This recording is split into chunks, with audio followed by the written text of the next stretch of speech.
For 15 years, my older brother Trevor told me I'd never amount to anything.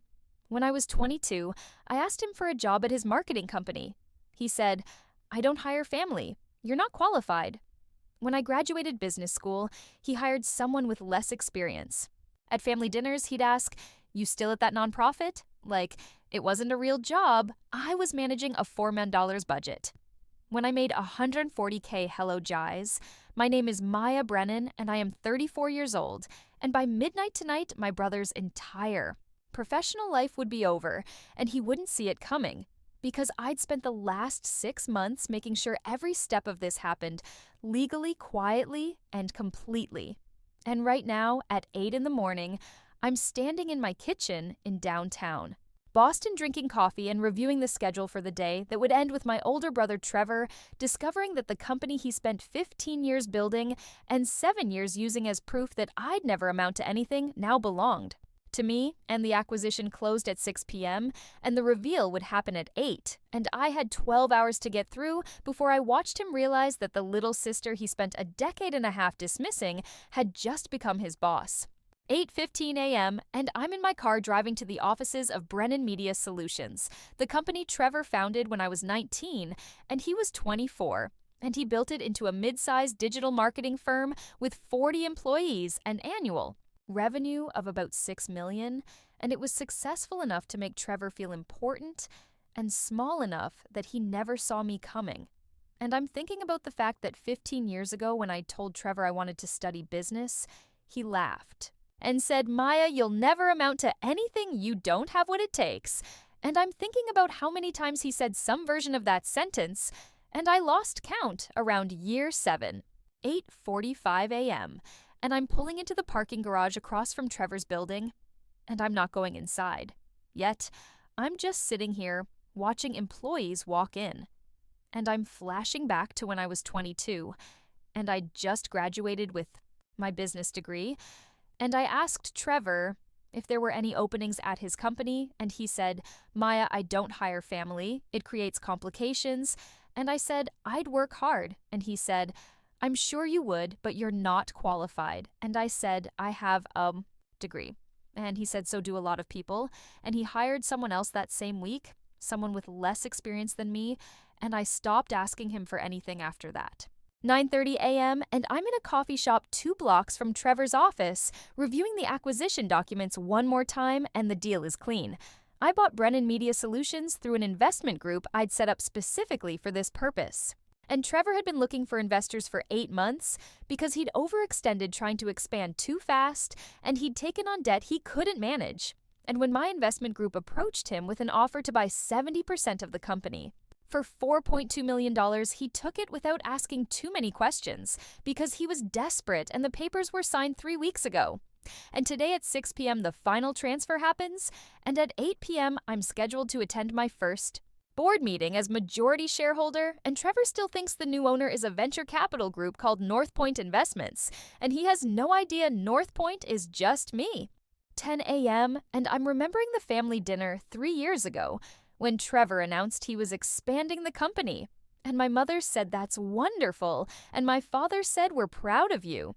And Trevor looked at me and said, "Maya, you still working at that nonprofit?" And I said, "Yes." And he said, "How's that going?" And I said, "It's going well." And he said, "Must be nice not having to worry about real business pressures." And I said, "It's a real job, Trevor." And he said, "Sure it is." And my mother changed the subject, and I sat there thinking about the fact that I was managing a $4 million annual budget at that nonprofit, but Trevor had decided years ago that nothing I did would ever be impressive enough to acknowledge. 11 a.m., and I'm walking past Trevor's building just to see it, just to feel what it's like to know that in 7 hours, this will be mine. And I'm flashing back to 2 years ago when I left the nonprofit and started consulting for small businesses. And I was good at it. And within 18 months, I had 12 clients and I was making $140,000 a year. And I called Trevor to tell him because I thought maybe finally he'd be impressed. And he said, "That's great, Maya." And I said, "I'm doing really well." And he said, "I'm happy for you." And I said, maybe we could grab lunch and talk about business. And he said, Maya, I don't really have time for that. And I said, okay. And I hung up, and I realized he was never going to see me as anything other than his little sister who didn't measure up.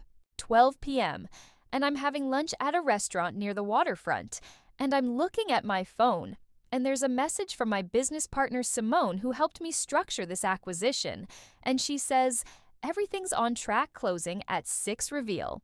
At 8, are you ready? And I text back, I've been ready for 15 years, and she sends back a thumbs up, and I'm thinking about how Simone was the one who told me 6 months ago that Trevor's company was struggling, and she said, Maya, he's looking for investors. And I said, how do you know? And she said, I have a friend who works there. And I said, what are the numbers? And she sent me the financials, and I looked at them, and I realized Trevor had made every mistake I'd learned not to make. He'd overspent on overhead, he'd hired too fast, he'd taken on clients that didn't pay on time, and his cash flow was a disaster. And I said to Simone, what if I bought it? And she said, bought what? And I said, his company. And she said, are you serious? And I said, completely serious. 1 p.m. and I'm back in my car, and I'm thinking about the due diligence process and how careful I was to make sure Trevor never knew it was me. I used lawyers I'd never worked with before I set up the investment group, with a name that had nothing to do with me. I had Simone handle all the initial communications, and when Trevor's attorney asked for information about Northpoint, I provided corporate documents that were completely legitimate and totally anonymous, and Trevor signed the purchase agreement without ever asking who was behind Northpoint, because he assumed it was some faceless group of investors, and he was relieved to have the cash. 2 p.m., and I'm walking through the park near Trevor's office, and I'm remembering the last time I saw him, which was 4 months ago at our father's birthday dinner.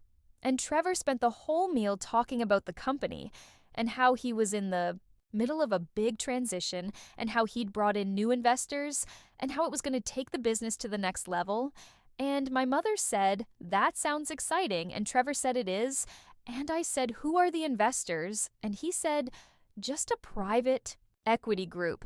And I said, what's the name? And he said, Northpoint. And I said, oh, that's interesting. And he said, why? And I said, no reason, just curious. And he went back to talking, and I sat there knowing that I was Northpoint, and I didn't say a word. 3 p.m. and I'm getting a coffee, and my phone rings, and it's my attorney confirming that the closing documents are ready, and everything will be finalized by 6, and I say, perfect. And he says, Ms. Brennan, are you sure you want to attend the board meeting tonight? And I say, absolutely. And he says, it's going to be a shock for your brother.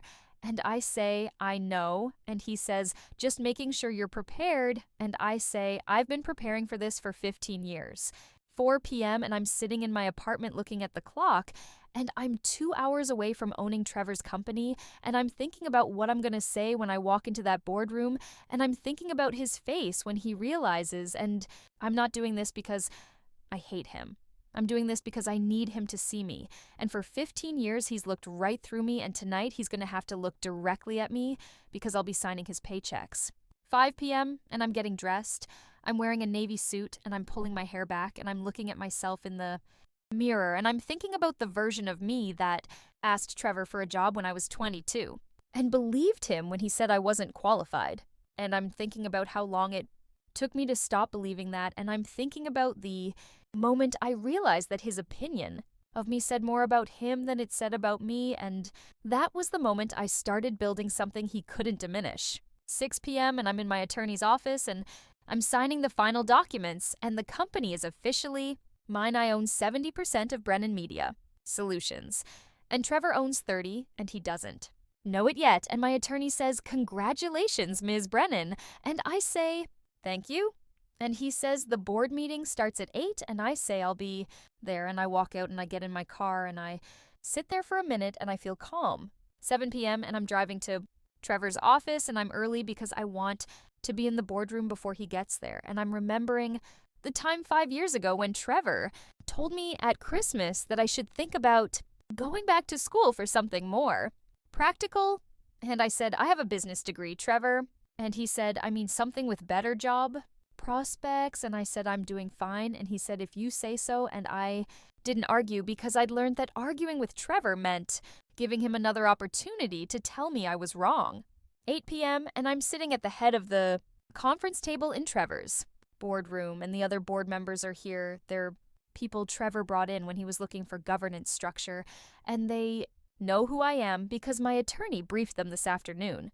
And they're waiting, and at 8:05, Trevor walks in and he sees me and he says, "Maya, what are you doing here?"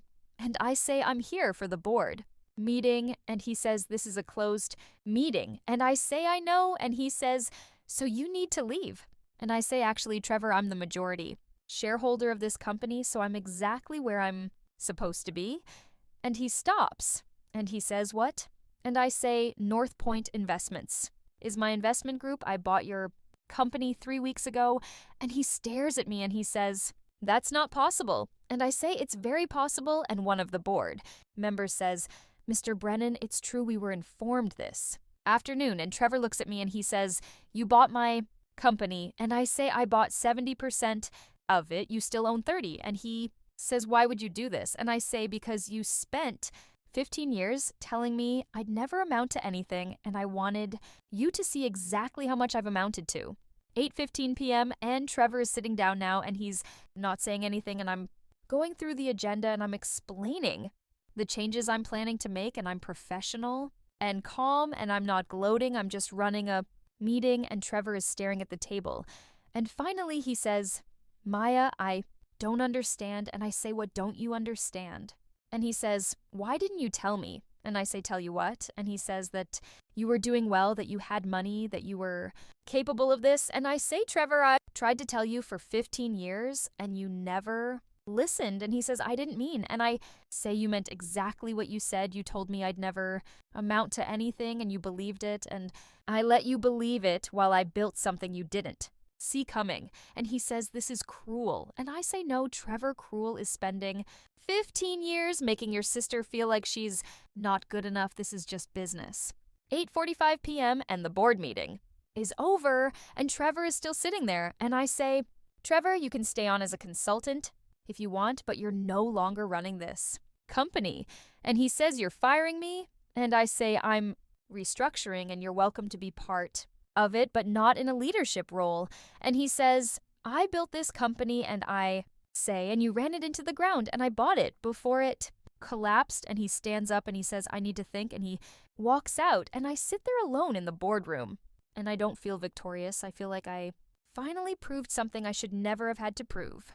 11:59 p.m., and I'm back in my apartment, and I'm looking at the clock, and in 1 minute this day will be over, and Trevor's old life will be officially done. And I'm thinking about the fact that I didn't do this to destroy him. I did it to show him that I was never the person he thought I was. And I don't know if he'll ever understand that. And I don't know if it matters, because I didn't do this for him. I did it for the 22-year-old version of me who believed him when he said I wasn't qualified. And I did it for every year after that when I built something. Anyway, and the clock hits midnight, and the day is over, and I am no longer Trevor's little sister, who'll never amount to anything. I'm the woman who owns his company, and that's not revenge, that's just math.